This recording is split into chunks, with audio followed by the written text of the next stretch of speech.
Amazon UAE's own trend report from 2025 highlighted specifically a pencil case as being a product that we should potentially look at in order to launch, as it can be used by students, artists, and professionals year long.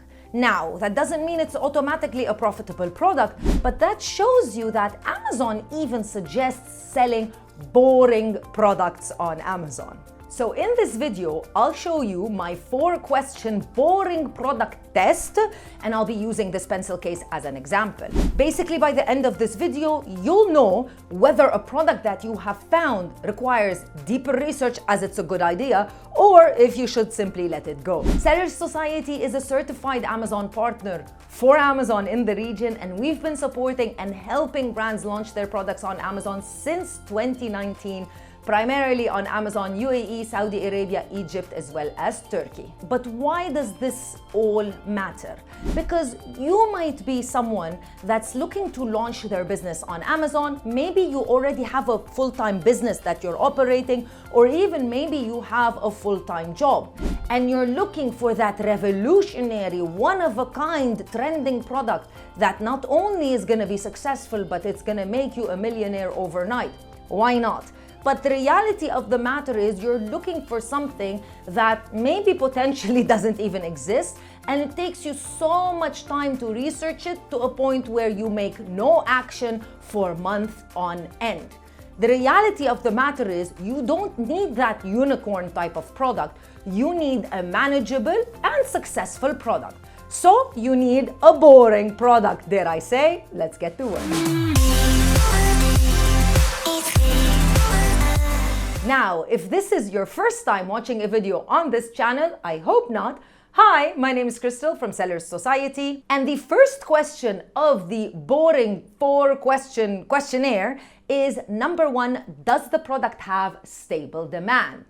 So I'm going to be using Helium 10, and in particular a tool called Cerebro. So this is the main keyword. Obviously, this is for Amazon UAE. The search volume is 1,139 on average per month, which is very acceptable. We need anything over 300. But what is important is we need to click this so that we can see the 1-year-long demand.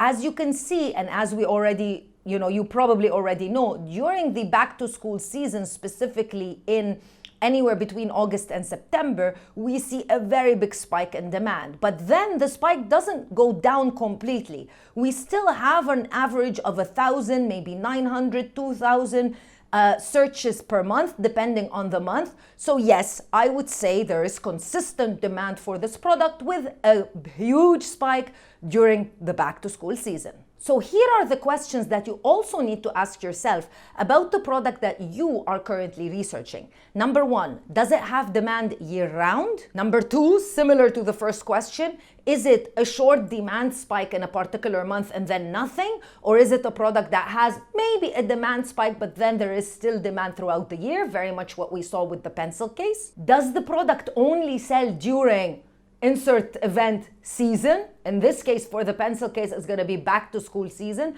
It might be a product that you're selling for Ramadan as an example. So does it only sell during that season? Can it be used, or does it have demand in other seasons as well? So very similar questions, really. And number 4, are you able to sell it for other types of customers even after the spike is done? As an example, if you're selling a Christmas tree, it'll be very difficult to sell it outside of its season, which is probably in December. I don't find anyone buying Christmas trees in February. I don't know about you. So that's what we mean by, yes, there's a spike, but it has consistent sales and can be sold for alternative customers throughout the year. Question number 2, and this is so important.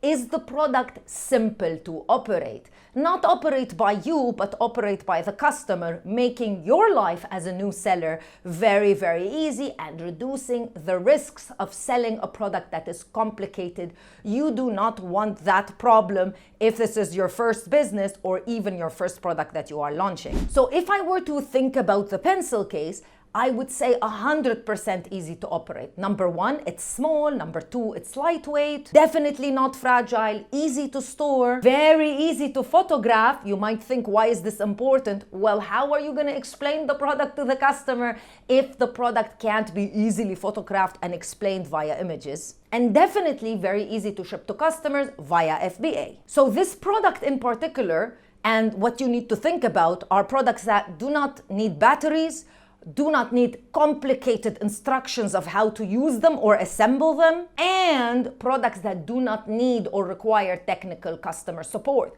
If your product is complicated, you better have technical customer support, because your customers, if they are not able to reach out to you and ask you questions, guess what they're going to do? They're going to simply return the product. Remember, the simpler the operation of the actual product and the sales process of it, the easier it is for you to reduce any problems pre and post-purchase, and you want those problems to be as low as possible, as sometimes they might be very costly. Number three, can customers understand it very easily? I would say in the case of the pencil case, definitely very easy to explain, even from the main image. But from the images, which is primarily how customers understand information about the product, I'm able to explain, as an example, how much the pencil case can hold, how many compartments it has, whether it fits a calculator. I'm not sure if in 2026 anyone's using a calculator, if it's suitable for school as well as office, and whether it fits inside of a purse, a backpack, or wherever people are going to store it. It makes it very easy for you,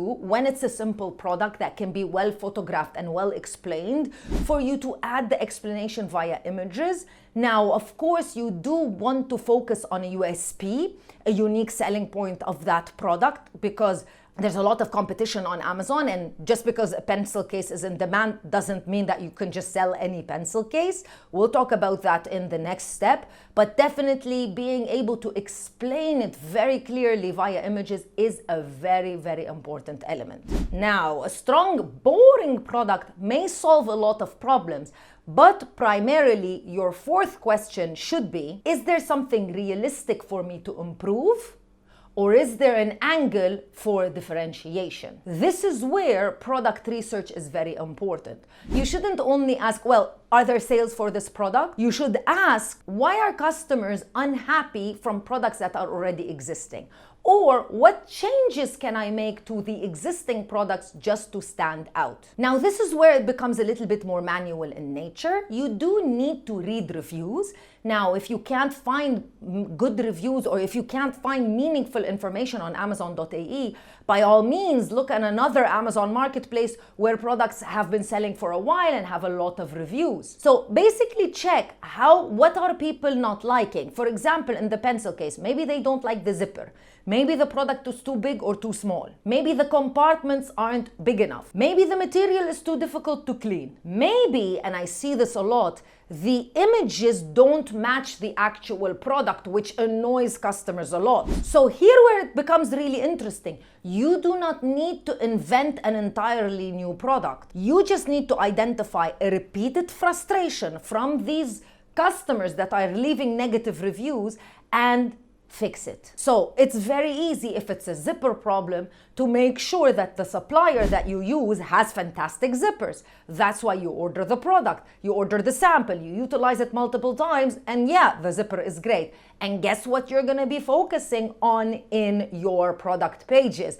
You're gonna highlight in your images that your zipper can be used thousands of times and it will never break. Maybe your product has washable fabric. Maybe it has a more structured body so it doesn't squish. Maybe it has a good calculator compartment, if people are still using calculators. Maybe it has internal dividers for people who want to use it for art supplies or even digital products. Or you can simply bundle it with other products, which is my favorite way, and make it a much better offering. Whatever you do, you need to highlight this information in your images so you can stand apart from sellers that are currently selling on Amazon. Now, if you're still watching the video, thank you so much. There is a boring product score, and you'll be able to find out the information if you download the PDF file that accompanies this video. I'll leave it linked in the description description box of this video. You just need to add your email and we'll send it straight to you. Yes, you can score the idea based on these 5 metrics.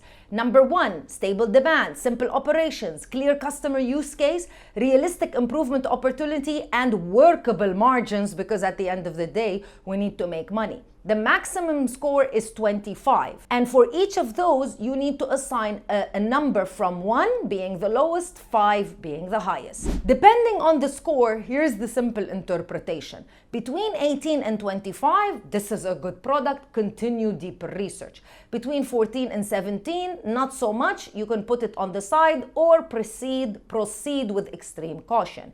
And anything below 14 means this is not a good product, keep moving on. Now, of course, all of this still doesn't guarantee success, but it stops you from making the wrong decision because you're simply excited, and helps you focus on the things that are truly important when you want to launch a new product on Amazon. Download the free Boring Product Scorecard in the description box of this video. Make sure that you subscribe to the channel, give us a little bit of support, thumbs up this video, leave me your comments or questions in the comments section below, and I'll see you in another video with more information. Bye.